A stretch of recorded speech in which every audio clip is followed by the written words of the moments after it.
Bitcoin bids a pioneer adieu, Shrem pleads guilty, and Ecuador gets its foot in the cryptocurrency door. Today is Tuesday, September 2nd, 2014, and the price of Bitcoin is sitting around $475. I'm Stephen Chun, and here's what's happening today in money and tech.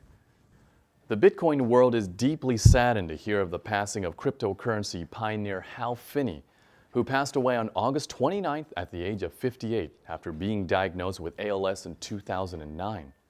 Finney was a recipient of the world's first Bitcoin transaction and was a key figure in the field of cryptography, having worked as a second developer on the PGP system, a data encryption program that provides authentication for data communication. Finney also developed computing's first reusable proof-of-work system called RPOW, intent on implementing it in a digital currency system. Finney also mined many Bitcoins during the initial start of cryptocurrency, but was forced to cash many of them to pay for his medical bills in 2013 after their value topped $100 each. In his final post on Bitcoin Talk, he states, "I'm pretty lucky overall. Even with my ALS, my life is very satisfying. I'm comfortable with my legacy." He will be deeply missed by his digital currency peers. Bitcoin evangelist Charlie Shrem has decided to plead guilty to one count of aiding and abetting an unlicensed money transmission over his association with a now defunct anonymous online black market site, Silk Road. Shrem and his associate Robert Fayia had previously pled not guilty after being arrested back in January. With his plea, Shrem could potentially face up to 30 years in jail, but the final decision will be made by a judge. Shrem, who had been under house arrest until May, has managed to stay active in the Bitcoin community and told the Wall Street Journal that he has plans to ask members of the community to write letters to the ruling judge on his behalf. Shrem remains optimistic, stating, "My life is not ending here. I'm happy overall and satisfied." Ecuador's new government-backed digital currency will be ready for circulation in December, following its approval in a session of the country's National Assembly in July. The currency, which has yet to be named, is believed to be a move towards replacing the US dollar as a country's official legal tender.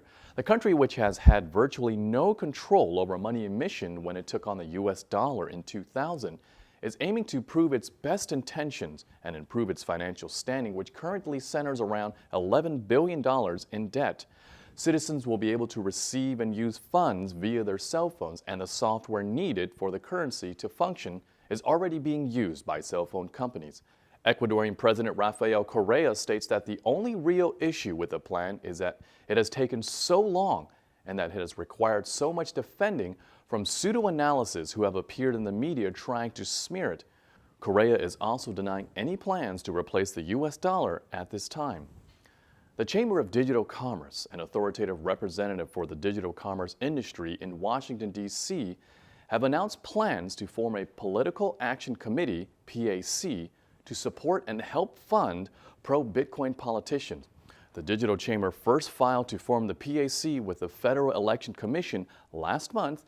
Perry-Ann Boring, the president and founder of CDC, says making campaign contributions to one's political sympathizers is absolutely crucial to being taken seriously in Washington, D.C. Rightly so, as Jesse Unruh once remarked, "Money is the mother's milk of politics. Our industry needs to grow up fast and play by the real-world rules. A PAC is part of that." No word has been announced yet as to what politicians this fund will be supporting specifically. Multinational Bitcoin exchange EGOT is launching the first Bitcoin exchange in the United Arab Emirates to capitalize on the unique opportunity presented by the market.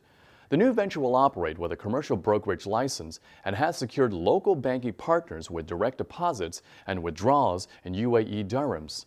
The exchange is being aimed more at consumers than professional traders and features a simple buy-sell interface. About 60% of UAE's workforce consists of expat Indian workers who send their money back home. EGOT founder Ricky Day states, "Our strategy of expanding EGOT is based on a pairing system. India is one of the best performing markets. In terms of trade volumes, I think we're the biggest local exchange. Indians sent $70 billion home in 2012. EGOT will also target UAE's wealthy native population as well as institutional investors, all of whom have a diverse investment portfolio. CRX Zone, a digital currency exchange platform in Singapore, is the first to offer both Bitcoin and Litecoin trading in the country. CEO Pawan Kumar states, "I personally feel Bitcoin will take over all other digital currencies and remain a useful tool for digital payments, which are growing day by day."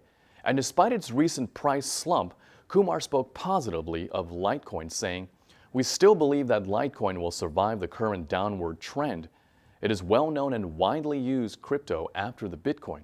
CRX different payment options means there are different fees, but the exchange themselves are free. Furthermore, CRX Zone only keeps 2 to 3% of customer funds in hot wallets, and the rest exists in offline cold storage. There are also plans for half-yearly or even quarterly audits of Bitcoin reserves, and CRX is also working on what's called full solution merchant getaway for companies willing to accept Bitcoin, which should be operational within the next few months." Fraser University is the first Canadian university to accept Bitcoin, announcing it will now accept donations in digital currency. Mike Young, president of the Fraser Bitcoin Club, states that SFU is looking to be really innovative and really edgy, and Bitcoin is one of those things that is perfect for that. SFU students will use the donations for a co-op project to be completed during the upcoming fall term. The students will visit Calcutta, India, where they will work with Destiny Reflection, a nonprofit organization that seeks to provide support for victims of human trafficking. Young states that he began Bitcoin mining in 2011 and is looking to pursue a career in the Bitcoin industry. Today sees the launch of coinacademy.co, a comprehensive online education site about Bitcoin and other digital currencies. The website offers users original content and various digital currency resources from all over the internet.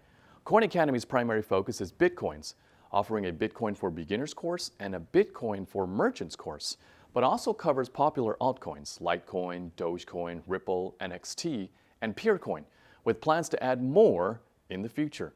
As Coin Academy co-founder Rick Shrem states, "Until the launch of Coin Academy, there was no single place where people could learn about digital currencies. We've made the resource free, and we've done our best to create materials that take complex topics and make them accessible to a broad audience." Coin Academy is now live, and all courses are free. Find more information on today's news stories at moneyandtech.com. I'm Stephen Chun, and thanks for watching Money and Tech's Daily News Update.